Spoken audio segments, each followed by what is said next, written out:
another thing we can do to teach our dogs body awareness is by teaching them to move their rear end separately from their front end. And you probably don't want to do this when they're super young, but you can start working on getting their, having them put their front feet up on the platform to begin with when they're pretty young, and then we can work our way moving rear end separate.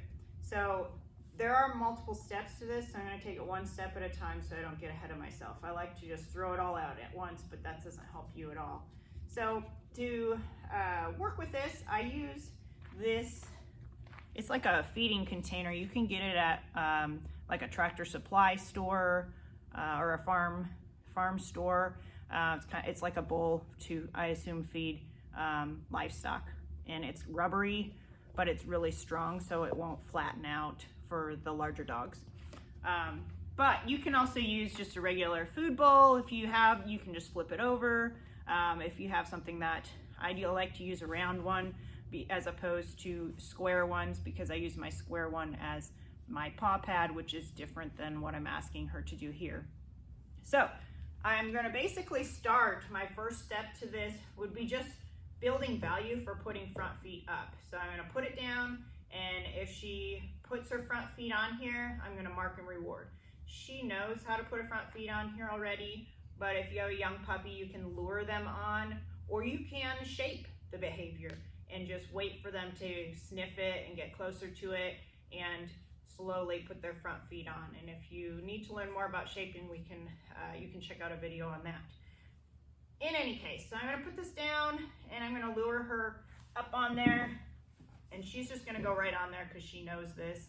But if you have a young puppy, you can lure or shape them, yes, to put their front feet on. So I'm going to mark and reward, yes, her for being on there, and I want her to just stay up there and be comfortable up there no matter where I'm at. So there she stepped off, yes, but she stepped right back on. So no matter where I'm at, I want her to know that that's where I want her to be. And no matter, you know, you can move she might move her back feet a little bit, but the purpose is to keep those front feet on, even if I'm 2-3 feet away, or if I'm close. I want her to have lots of good value for having front feet up there. Good girl. Okay, so I'm gonna grab a toy and break it off a little bit. Go get it, get it. So I'm not always using food. Get it. Go get your toy. Where's your toy? Go get it. Good girl. I don't want to always be luring. I want to have fun with her. Hey, get it. And you may even have to pick up the bowl. Good girl. All right, so now we're gonna work a little bit more. I want our front feet up no matter where I'm at. Yes. I'm just gonna do very short sessions of front feet up. Yes. Oops. So she gets off. I'm just gonna wait for her to put those feet back up there. And then I might start working on a little bit of duration up there.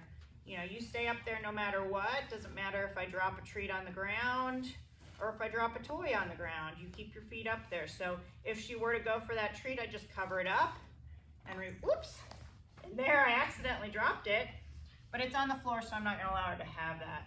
So I'm gonna pick it up off the floor. But if she were to go for that, I just cover it up or body block so she can't have the treat or the toy. Good girl. So no matter where I stand, she knows, keep those front feet up there. So that is step one of, I don't know what you want to call it, platform work, pot work. Good girl. She knows to stay up there until I release her. Okay, get it. Get it, get it, get it. All right, happy training, and work on that for a few days, and then we'll go to step two.